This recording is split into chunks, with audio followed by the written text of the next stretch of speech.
Alright, so in this video lesson, we're going to see a different way that we can handle a list of promises.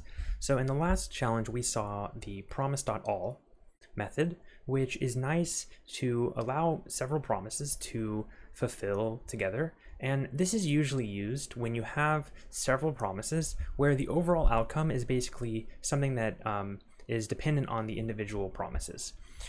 The drawback of promise.all is that if any individual promise fails, it's going to cause all of the entire promise.all to reject.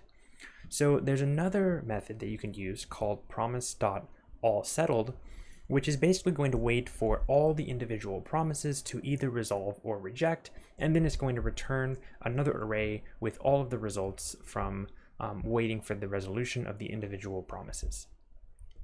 So we can see this in action here by creating our resolve all function again, and this is going to be an async function which takes a list of promises, and we are going to again have a try catch here, and we're going to say const result equals await promise.all settled, and we're going to pass in our promise list.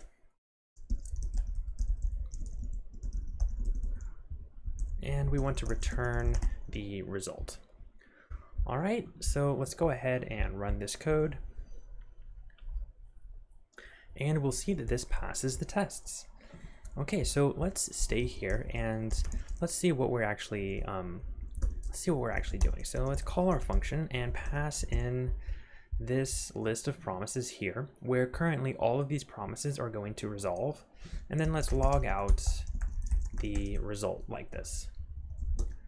And let's just say result. All right, so let's try that.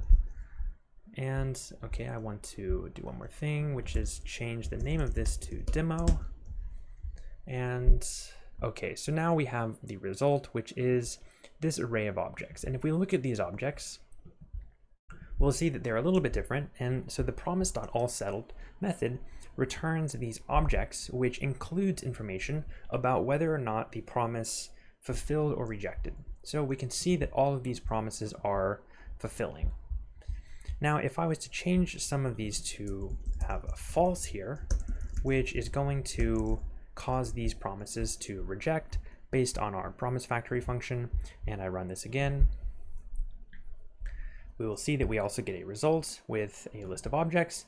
And if we look through, we can find the rejected promises like this. So wherever I passed in false here, this is going to result in that promise rejecting, and then returning a rejection message here where the status is rejected, and it contains this reason key instead of this value key. So you can see now we have a list of all of these objects, which represents the fulfilled or rejected state of the individual promises. So the other interesting thing to note is that in this case, when some of the promises rejected, it didn't actually throw an error and hit our catch block here. Instead, it allowed the promise to reject, it captured the rejected reason, and then it provided it in this object response here. So that's in contrast to promise.all, where promise.all would in fact simply reject and then show you the error, and that would happen immediately whenever any of these promises rejected. So if we were to log out the error message here, we're going to see rejected in 750 time, and if we look up here, 750 is the shortest time of any of these three promises that we are rejecting.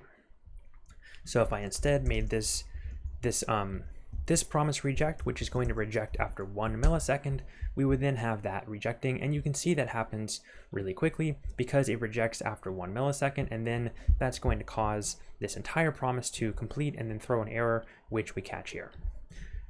All right, and so this is really just contrasting promise.all versus promise.allSettled and showing you how you have these two different options for handling lists of promises. Okay, that's going to wrap it up for this video, and we will see you in the next challenge.